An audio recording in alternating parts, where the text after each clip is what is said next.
জয় নিতাই, জয় শ্রী রাধেশ্যাম। আজ আমরা শ্রবণ করব জ্যৈষ্ঠ শুক্ল একাদশী। জ্যৈষ্ঠ মাসের শুক্লপক্ষের একাদশীর ব্রত কথা আমরা শ্রবণ করব। যদ্যপি আমরা দ্বাদশীর ব্রত করছি, তথাপি আপনাদেরকে একাদশীর ব্রত কথাও শ্রবণ করিয়ে দিচ্ছি। এই বছর যেহেতু মল মাস, প্রত্যেকবার একই রকম পরিস্থিতি হয় না, তাই শুক্লপক্ষের এই জ্যৈষ্ঠ মাসের একাদশীর ব্রত কথা শ্রবণ করুন। তারপরে আমরা মহাদ্বাদশী ব্রত কথাও শ্রবণ করব। শ্রী ব্রহ্মবৈবর্ত পুরাণে বর্ণিত আখ্যায়িকার মধ্যে পাণ্ডব করজোড়ে মহর্ষি বেদব্যাসকে বলিলেন, পিতামহ, মা কুন্তী, দ্রৌপদী, দাদা যুধিষ্ঠির, অর্জুন, নকুল এবং সহদেব এরা সবাই আনন্দের সঙ্গে একাদশী ব্রত উপবাস করে এবং আমাকেও একাদশী দিন ভোজন করতে বারণ করে। তারা সবাই আমাকে বলে যে, হে ভীম, তুমি একাদশীতে ভোজন করবে না, কিন্তু আমার তো সেটা ভালো লাগে না। হ্যাঁ, তো একাদশী দিন আমাকে ভোজন করতে নিষেধ করে, কিন্তু উপবাস আমার কাছে দুঃসহ ব্যাপার। উপবাস আমার পক্ষে সম্ভব নয়।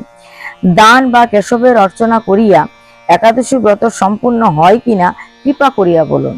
তা ভীমের উদ্দেশ্য কি? আমি উপোস তো থাকবো না, কিন্তু আমি দান করব, আমি ভগবানের ভজন সাধন করব, উপোস করতে পারবো না। ভগবানের পূজা করব, অর্চনা করব, অনেক অনেক দান করব, পুণ্য করব, কিন্তু খেয়ে করব, উপবাস থাকতে পারবো না। তা আপনি বলুন, এই সমস্ত করে একাদশীর পুণ্য পাওয়া যাবে কিনা? মহামণি ব্যাসদেব বললেন, উভয় পক্ষের কোনো একাদশীতে ভোজন করা উচিত নয়। কেন উচিত নয় বলুন তো? উভয় পক্ষ মানে কি? উভয় পক্ষ মানে কৃষ্ণপক্ষ এবং শুক্লপক্ষ। তাই বলছে উভয় পক্ষের একাদশীতে, পক্ষ তো দুটোই, এই দুটি পক্ষের, কৃষ্ণপক্ষ এবং শুক্লপক্ষের উভয় পক্ষের একাদশীতে কারোই ভোজন করা উচিত নয়। কি ভোজন করা উচিত নয়? অন্ন। কেন ভোজন করা উচিত নয়? কেননা অন্নে পাপ থাকে, আর নিরাহারে থাকতে পারলে তো অনেক ভালো। তাই উভয় প্রকারে বলছে একাদশীতে ভোজন করা উচিত নয়। ভীমসেন আবার বলিলেন, হে পিতামহ, আমি দিবসে একবার ভোজন করিয়া থাকতে পারি না। আরে পিতামহ, আমি তো একবার ভোজন করেও থাকতে পারি না দিবসে, দিনে কয়েকবার আমাকে খেতে হয়, জঠরাগ্নি শান্তি হয় না। কিরূপে উপবাস করিব? অধিক ভোজন না করিলে আমার জঠরাগ্নি শান্তি হয় না। অধিক থেকে অধিক ভোজন আমার করতে হয়। কয়েকবার যদি ভোজন না করি, তবে আমার জঠরাগ্নি, উদরের ভিতরে যে অগ্নিটা আছে, সেটা তো আমার শান্ত হয় না। শ্রী ব্যাসদেব বলিলেন, হে ভীমসেন, স্মার্ত ধর্ম ও বৈদিক ধর্ম কলিযুগে প্রতিপালন করা যাইবে না। তবে সুখসাধ্য, অল্প ধন সাধ্য, অল্প কষ্টসাধ্য, অথচ মহাফলপ্রদ এবং সমস্ত পুণ্যের সারভূত যে ধর্ম, তাহাই তোমাকে বলিতেছি। দেখুন, আমরা কলিজীব বা কলিকালের মানুষ, আমরা খুব কঠিন কঠিন ব্রত, তপস্যা, উপবাস এগুলো করতে পারবো না। দীর্ঘদিন আমাদের পক্ষে না খেয়ে থাকা সম্ভব নয়। আমরা পারবো না আগুনের ভিতরে দাঁড়িয়ে ভজন করতে, আমরা পারবো না শীতকালে জলের ভিতরে দাঁড়িয়ে ভজন করতে, আমরা পারবো না এক পায়ে 10 বছর দাঁড়িয়ে ভজন করতে, আমাদের আয়ু তো নেই অতটা। তা আমরা অল্প সুখসাধ্য, অল্প কষ্টকর, টাকা পয়সাও বেশি নেই আমাদের, কলির জীবের কাছে অতটা ধন নেই, তাই আমাদের উচিত অল্প সাধ্য কোনো ভজন করা, যাতে করে অনেক ফল আমরা প্রাপ্ত হতে পারি, তাই সমস্ত পুণ্য যেন তাতে থাকে। তাই বলছেন, অল্প কষ্টসাধ্য অথচ মহাফলপ্রদ এবং সমস্ত পুরাণের সারভূত যে ধর্ম, তাই তোমাকে বলিতেছি। জ্যৈষ্ঠ মাসের শুক্লা একাদশী নির্জলা ব্রত উপবাস করত সাধু ব্রাহ্মণগণকে দান ও ভোজন করাইয়া কেশবের অর্চনা করিবে। তাহলে এই যে জ্যৈষ্ঠ মাসের শুক্লপক্ষের একাদশী, এর অধিষ্ঠাত্রী দেবতা কে? কেশব, ভগবানের একটা নাম। তা কার অর্চনা করবে? কেশবের অর্চনা করবে। কার চরণে পুষ্প অর্পণ করবে? কেশবের চরণে। 4টে তুলসী কার চরণে অর্পণ করবে? কেশবের চরণে। শ্রী কেশবায় নম বলে অর্পণ করবে। তাহা হইলে তুমি সংবৎসর যত একাদশীর ফল সব প্রাপ্ত হইল।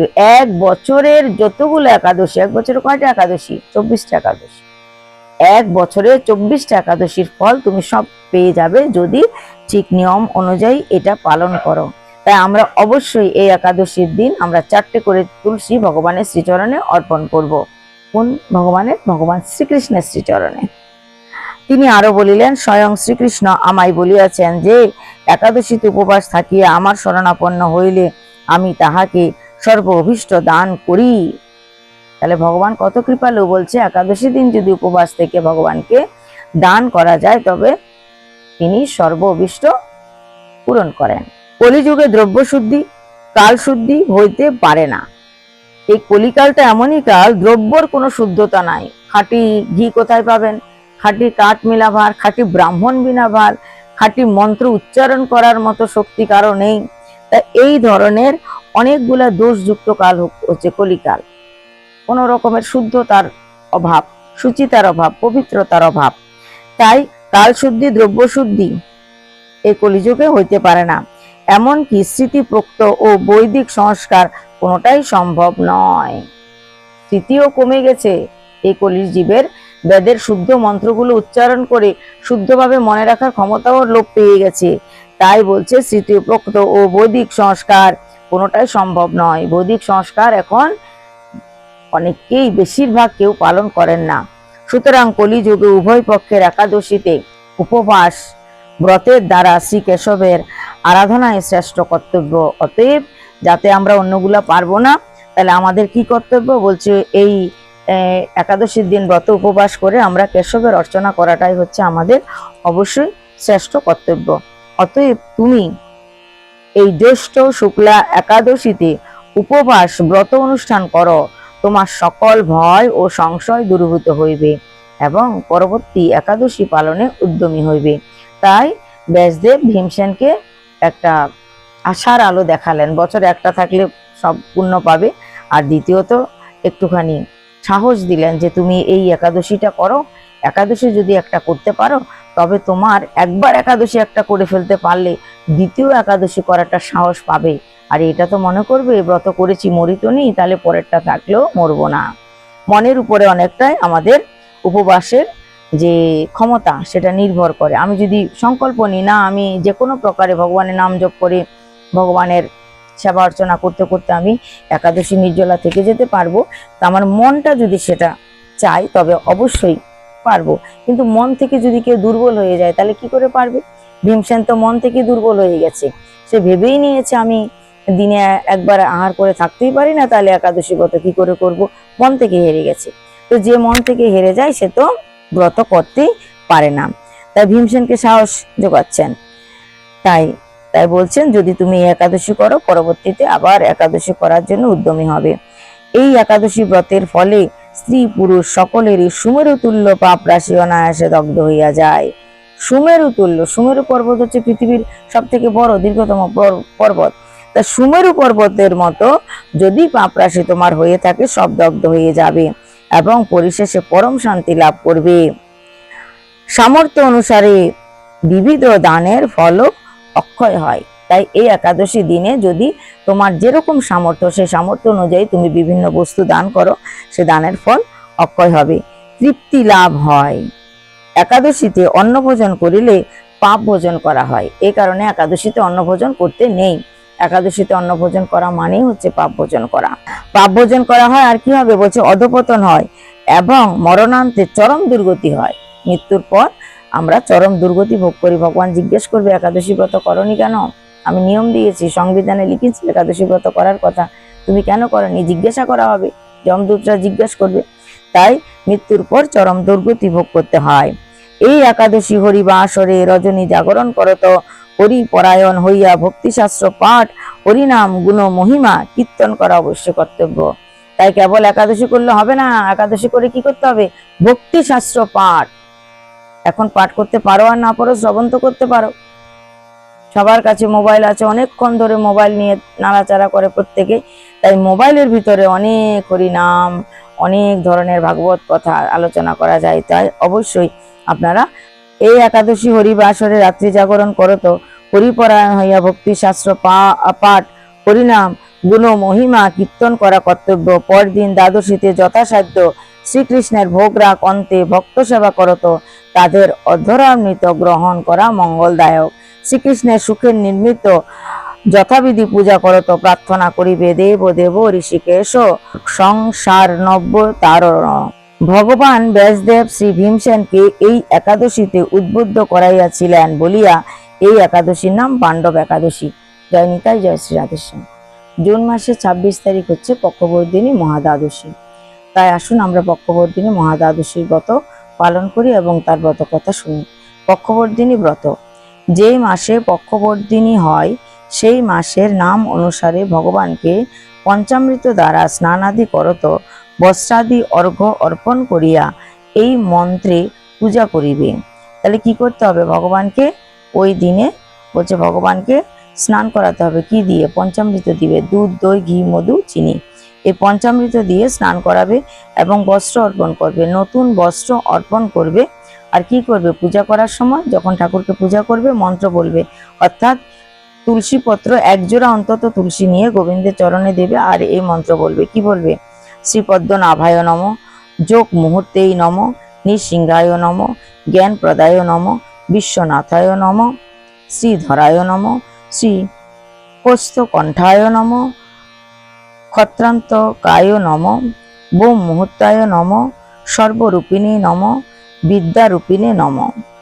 তৎপর নারিকেল ফলাদি চক্রধারীকে অর্পণ করত প্রার্থনা করিবে। তাহলে আমরা প্রত্যেক যে নাম উচ্চারণ করব ভগবানের, প্রত্যেকটা নাম উচ্চারণ করার সঙ্গে সঙ্গে এক এক জোড়া তুলসী নেব আর ভগবানের চরণে অর্পণ করে তবে আমরা সে মন্ত্রটা বলবো, অর্থাৎ ভগবানকে প্রণাম জানাবো ওই তুলসী পত্রটা ভগবানের শ্রীচরণে অর্পণ করে। আর তারপর আমরা নারকেল ইত্যাদি ফল অর্পণ করব। কেন নারকেল নামটা আগে দিয়েছে?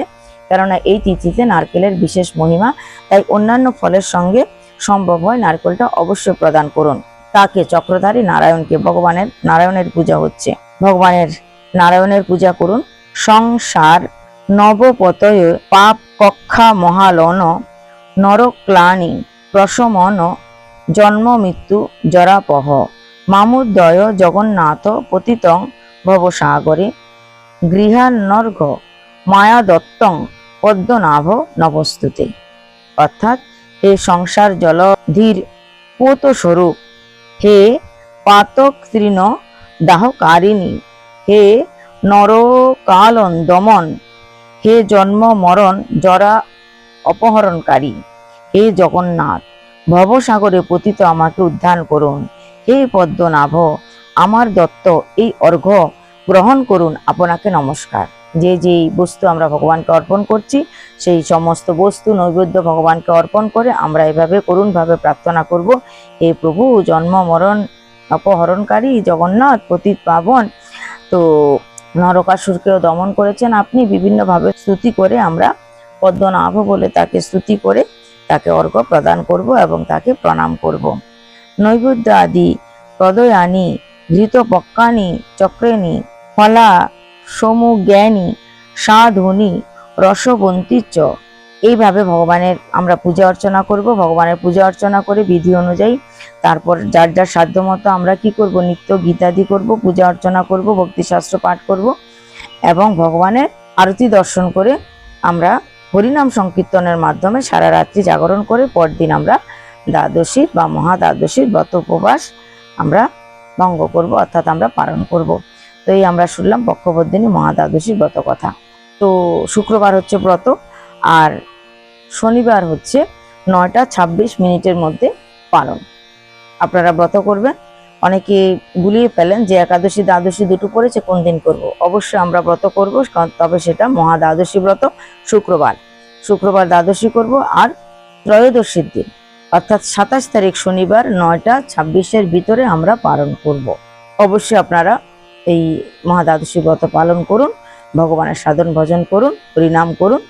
আর যে বিভিন্ন নামগুলো আমি বললাম সেই বিভিন্ন নামে এক এক জোড়া তুলসী দিয়ে ভগবানকে অর্পণ করুন। সন্ধ্যার সময় দীপ প্রজ্বলিত করুন, একটা ঠাকুর ঘরে আর একটা তুলসী তলায়। অবশ্যই সেটা ঘিয়ের প্রদীপ হওয়া উচিত।